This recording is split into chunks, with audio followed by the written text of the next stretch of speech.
Let me tell you something real, something most people miss while they're busy looking around instead of looking within. The loudest person in the room is rarely the strongest. See, power doesn't always walk in with a bang. Sometimes it moves in silence.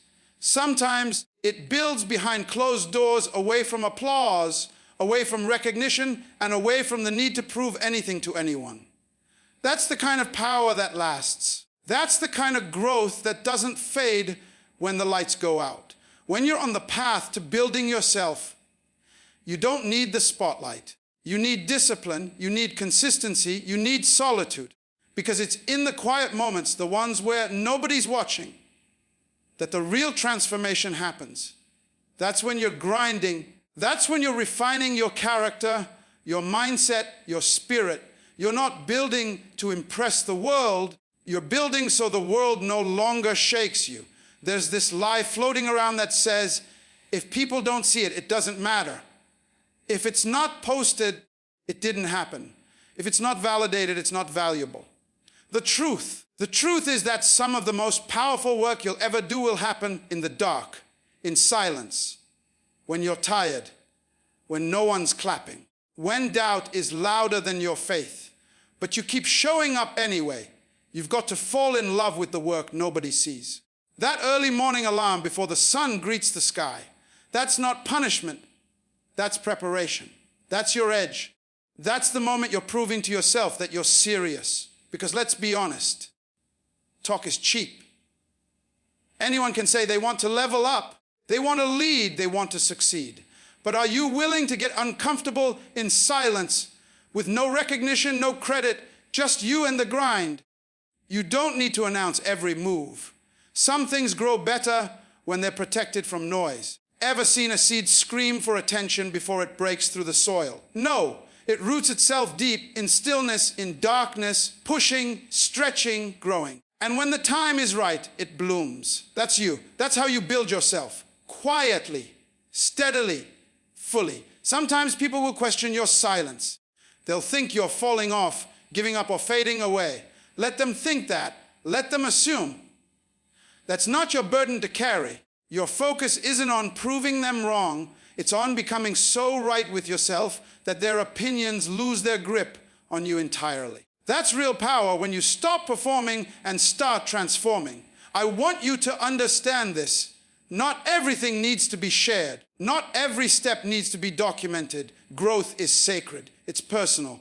And when you share too soon, too often, you start living for approval instead of for purpose. Protect your energy. Protect your process and trust it, because when your foundation is strong, you don't need a crowd to hold you up. Think about the legends, the real ones, not the ones who flash for a moment, but the ones who last.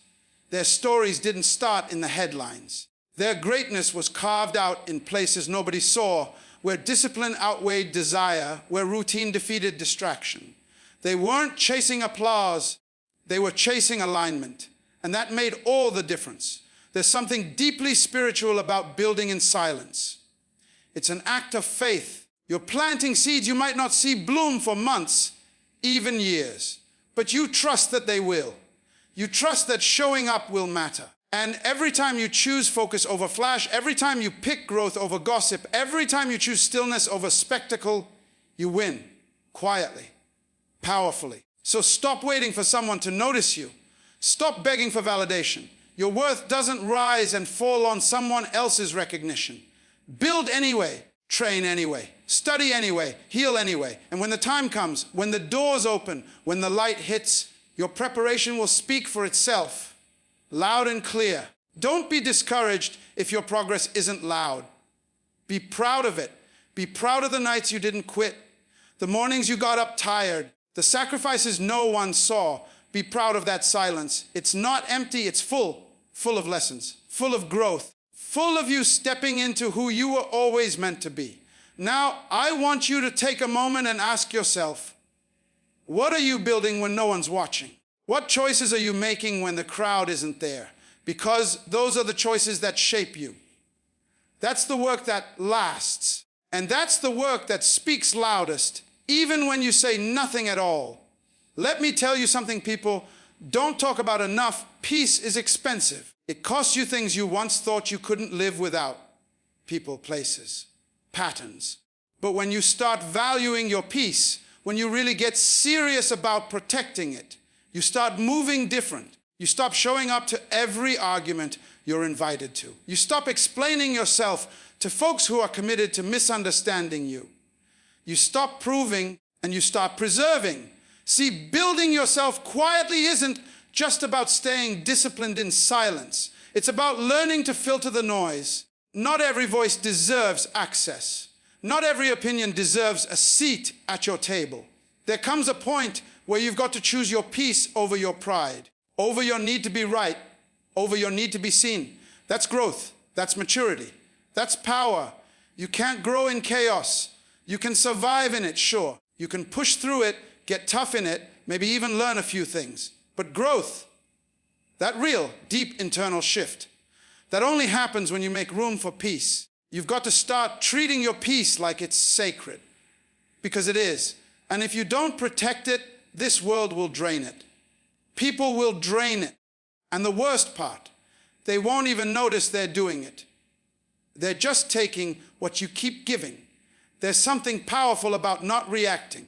You don't always have to clap back. You don't always have to defend yourself. Sometimes silence is your sharpest sword, because what people don't understand, they can't control. And when they realize they can't pull you into their storm, they have no choice but to sit with their own. Don't be afraid to distance yourself from what disrupts your peace. I don't care how long you've known them. I don't care how familiar that environment feels. If it costs your peace, it's too expensive. You can love people and still love yourself enough to say, not like this. You can support from a distance. You can forgive without returning. You can heal without reopening the wound. Let's be real. Some people are addicted to chaos. They don't know how to function without drama. They live for the next conflict, the next problem, the next emotional roller coaster. And if you're not careful, you'll get caught up in that cycle. You'll start thinking it's normal. But peace, real peace, that's a different frequency. And when you start operating on that level, the noise starts to sound ridiculous. You have to get comfortable with being misunderstood, with people making up stories because your silence makes them uncomfortable. Let them. Your job isn't to explain your evolution to people still committed to their own dysfunction. Your job is to keep growing, keep rising, keep moving in a direction that honors who you're becoming. There's strength in stillness, strength in choosing calm over conflict. And let me be clear, peace doesn't mean weakness. It means wisdom. It means you've reached a point where you no longer need to win battles that don't build you. You've learned that every fight isn't worth the bruises. You've learned to pick peace, not out of fear, but out of clarity. You're not obligated to carry chaos just because you're used to it. You're not required to stay in toxic patterns because they're familiar. Familiar doesn't mean healthy. Known doesn't mean safe. Sometimes the bravest thing you can do is step away, breathe, let go, and protect what you've been building inside. When you start walking in peace, you stop chasing things that don't serve you. You stop running after people who don't value you. You stop explaining yourself to people who don't hear you. That's when your spirit gets lighter, your focus gets sharper, and your journey starts to feel like yours again, not theirs. Understand this, peace isn't passive. It's intentional, it's built, it's fought for. And it's worth every boundary you have to set, every uncomfortable conversation you have to face, and every door you have to close. You're not losing people. You're learning who is really for you. You're not isolating, you're elevating. And not everyone can come with you. So the next time your phone rings with drama, the next time someone tries to pull you into their chaos, the next time you're tempted to clap back, pause. Ask yourself, does this protect my peace or does it poison it? That answer will tell you everything you need to know. Now think about your life right now. What are you holding on to that's costing you your peace? What needs to be released so you can breathe again?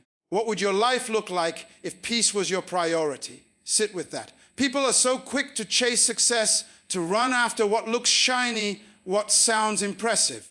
They chase titles, status, noise, but very few stop and ask themselves one crucial question. What kind of person am I becoming while I chase all this? Because if you build success without building your character, you're not building anything that'll last. You might rise fast, but you'll crumble faster. See, talent might open the door, but character is what keeps you in the room. You've got to build your values before you build your vision. Who you are matters more than what you do. Let that settle. Because the world may reward results, but life responds to who you really are.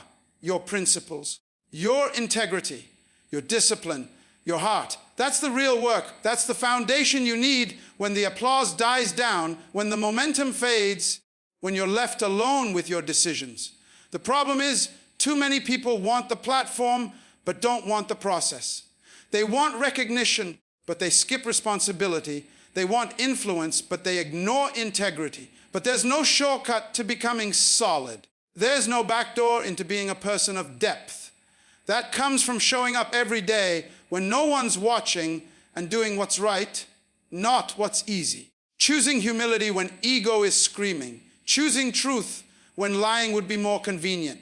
Choosing honor when compromise looks tempting. Character isn't built on stages. It's built in the quiet decisions you make when no one will ever know. It's built when you have every reason to quit, to cut corners, to walk away, and you don't. It's built when you treat people right, not because you want something from them, but because that's who you are. Because that's who you are. That's how you move. That's what you stand for. And listen, I know the world moves fast. I know social media got folks feeling like they got to prove themselves every second of the day. But don't get caught in that trap. Don't trade your soul for visibility. Don't lose yourself trying to gain followers, likes, praise. Because when you chase validation, you'll start bending who you are just to be accepted. And that kind of compromise will always come with regret. You've got to be grounded. You've got to know what you believe and why. Because when the storm comes, and it will come, you won't rise to the level of your goals. You'll fall to the level of your character, your core, what's inside. That's what will carry you. When everything around you is shaking, you want to be real, then be consistent, be dependable. Let your word mean something. Let your presence be peace, not pressure. When people speak your name, let it carry weight because they've seen how you move, how you handle pressure, how you treat people who can do nothing for you. That's character. That's legacy. There's a difference between reputation and character. Reputation is what they say about you. Character is what God knows about you. Reputation might get you in the room. Character determines whether you stay. People might be impressed by your gifts, but they're transformed by your integrity. And if you have to choose, always choose integrity. You've got to build yourself from the inside out, not the other way around. Let the world catch up to who you really are, not the version you project. Don't just look like a leader, be one. Don't just sound wise, live wise, because people can spot real, they can sense it. And when they do, they trust it. That trust, that's worth more than gold. But here's the thing, this work is quiet. It's not flashy. It won't always get recognition. And that's okay. You're not doing it for claps. You're doing it because this is who you are. Because when the lights are off and the curtain drops, you still need to be proud of the person you see in the mirror. That's the one you live with. That's the one who matters most. Every day you get a choice, build character or build image. One fades, one lasts, one wows people, one heals people, one plays the game, the other changes it. So ask yourself, what are you really building? And when nobody's looking, who are you really becoming? Let that question guide you. Let it humble you. Let it sharpen you. Because the world doesn't need more people who just look the part. It needs more people who are the part. Take a second and really look at your life right now. Not what you show people. Not the highlight reel, but the real behind closed doors version. Is that someone you respect? Is that someone you trust? Be honest with yourself. That honesty is the first brick in building something real. Every time you say yes to something that doesn't align with your purpose, you're saying no to the thing that does. That's the truth most folks don't want to hear. They think growth is about adding more opportunities, more people, more noise. But real growth, it's about subtraction. It's about letting go. It's about making room. You can't pour into your future if you're still holding on to everything from your past. Letting go doesn't mean you're bitter. It doesn't mean you failed. It means you're mature enough to recognize when something has run its course. Not everything that started with you is meant to finish with you. Some chapters are only meant to teach you, not carry you. And you have to be bold enough, wise enough, to close them without dragging them into your next season. See, some of you are carrying people who no longer fit your calling. You're shrinking yourself to stay relatable. You're holding on to friendships out of loyalty, not alignment. You're staying in places you've outgrown because you're afraid of being alone. But let me tell you something. Staying small just to keep the peace is not peace. That's fear. And fear will chain you to comfort and rob you of calling every single time. There's a heaviness that comes with holding on to what no longer serves you. It clouds your mind. It blocks your vision. You can't step into clarity while clinging to confusion. You can't build a new life with the same old habits, the same old thinking, the same old people who don't want to see you elevate. At some point, you've got to stop asking for permission to grow. Stop waiting for everyone to understand your path. Some people will only get it when the results show up. Until then, walk anyway. And listen, letting go isn't always dramatic. It doesn't always need a grand exit.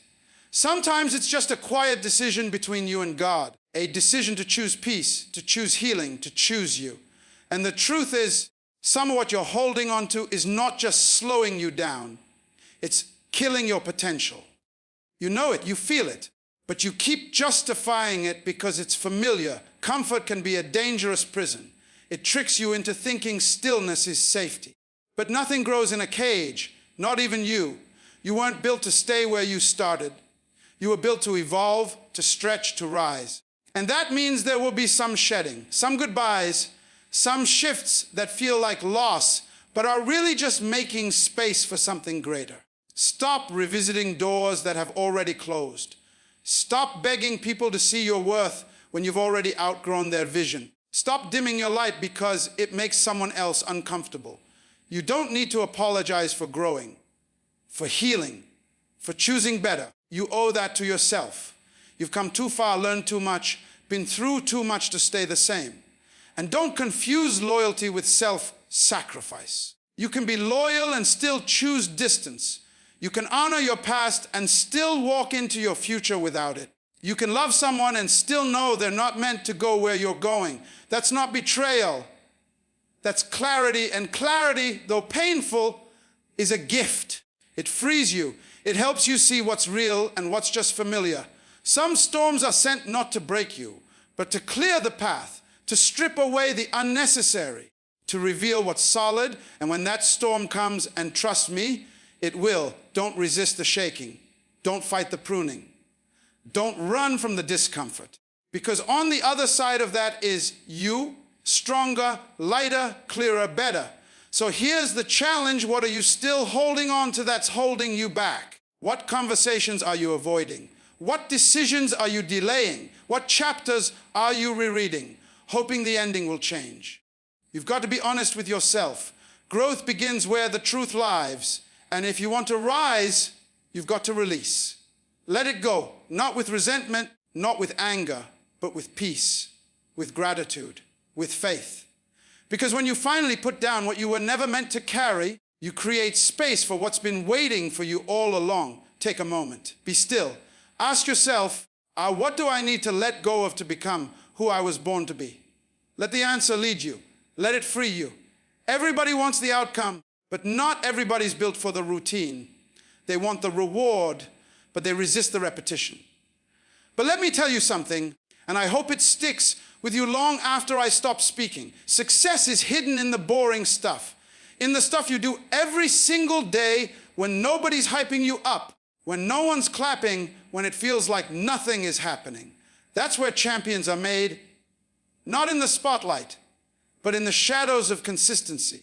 The grind is not always glamorous. In fact, most days it's not. It's early mornings, tired nights, discipline over desire, structure over spontaneity. It's saying no when everything in you wants to say yes. It's sticking to the plan even when you don't feel like it. It's getting up and doing it again and again and again until the work becomes who you are.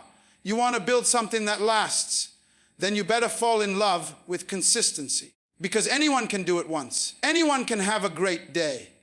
But the question is, can you show up when it's not convenient? Can you do the right thing when no one's watching? Can you push yourself when motivation's nowhere to be found? Because that's what separates the ones who dream from the ones who adore. People love to talk about potential. Oh, he's got potential. She's got potential. But potential without consistency is just wasted energy. Potential doesn't pay bills. It doesn't build legacies. It doesn't write the book, finish the project, run the business, or change your life. What does? Commitment. Showing up, doing the work, brick by brick, day by day. Discipline is your superpower. And I know it doesn't sound exciting. It doesn't make headlines, but it builds something that hype never could. Trust in yourself. When you keep promises to yourself, when you stick to your word, when you don't let your feelings decide your future, you start to walk with a different kind of confidence. A quiet confidence. Not the kind that needs to shout, but the kind that just moves because it knows the truth is the days you least feel like showing up are the days that shape you the most. That's the test. That's when you decide who you are, because anybody can work when it feels good, but greatness is forged in discomfort, in fatigue, in those quiet hours when you're tempted to quit but choose to keep going. You're not always going to be inspired. That's real. So stop waiting for some magical burst of energy to carry you. Get up, move anyway, do the thing anyway. You can't afford to let your emotions run your life. You've got to train yourself to act based on your goals, not your mood. Because emotions are temporary, but habits shape your destiny. Every small act matters. Every workout, every hour of study, every time you choose focus over distraction, it's not wasted. It's being deposited into your future. Think of it like compound interest. You don't see it right away, but keep showing up and one day, boom, everything changes. Not because of one big moment, but because of thousands of small, faithful steps. And let me say this, consistency is not perfection. You're going to mess up.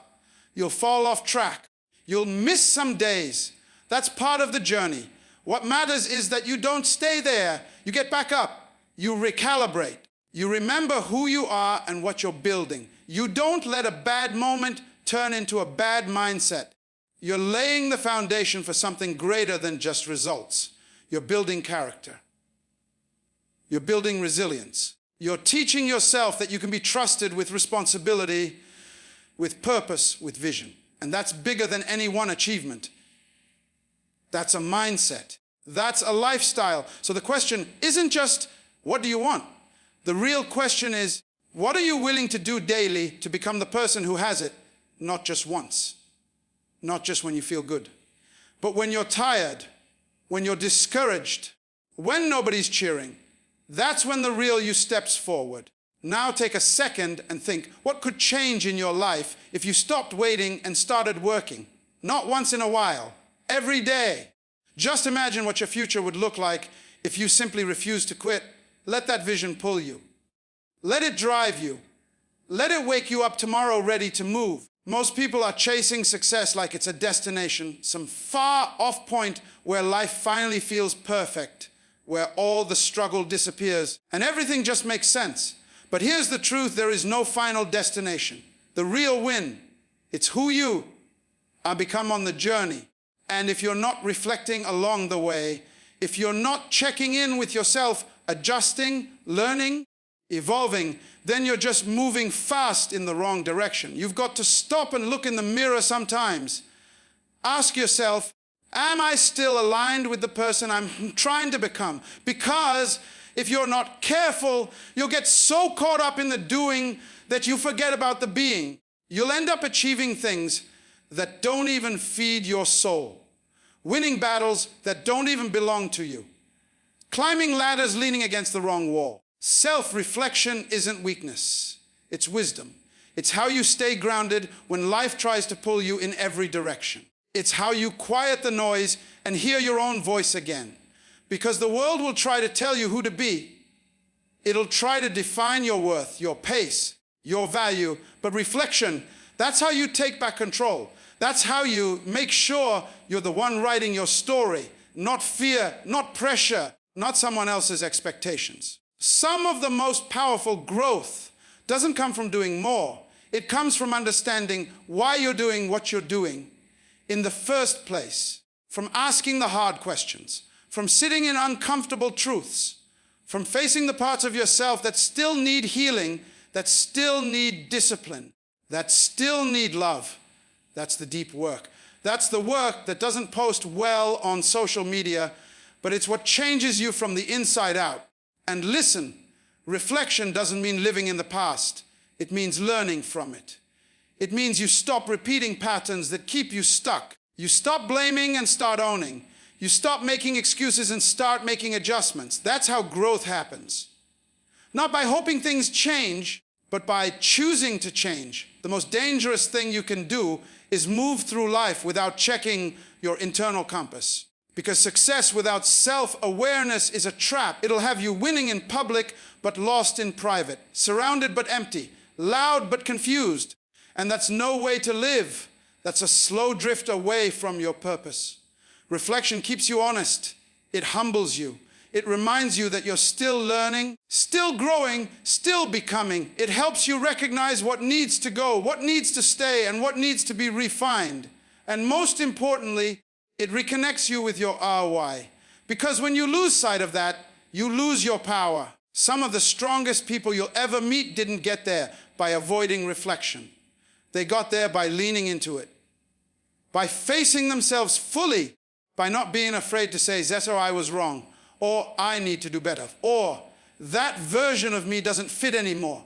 That's not weakness, that's courage. That's how you grow with intention. Make space to check in with your soul, not just when things fall apart, not just when you're hurting, but in the quiet, in the calm, in the in-between. That's where you'll hear the answers you've been searching for. That's where clarity lives. And when you find it, protect it. Because clarity will save you from unnecessary chaos. It'll help you make better choices, speak with more purpose, love more freely, and lead more authentically. Reflection is not a break from the journey. It's part of the journey. It's how you adjust your pace, correct your course, and remind yourself of the destination that actually matters. It's how you stay aligned when life gets loud. It's how you hold on to your integrity when opportunity tries to buy it. It's how you remember that this life isn't just about A, getting somewhere, it's about becoming someone. So ask yourself, who am I becoming? Not what am I doing? Not what have I achieved? Who am I becoming in the process of all this? Am I proud of that person? Am I connected to that version of me? Or do I need to slow down, recenter, and realign? Let that be your checkpoint. Not once a year, not when the pressure's on, but often, consistently, quietly. Because you don't just build your future by working harder. You build it by becoming wiser, by checking in, by reflecting deeply and acting deliberately. Now pause for a second and ask yourself this. If I keep living the way I'm living right now, where will I end up? Sit with that. Let it guide your next move. Let it shape the person you're choosing to become.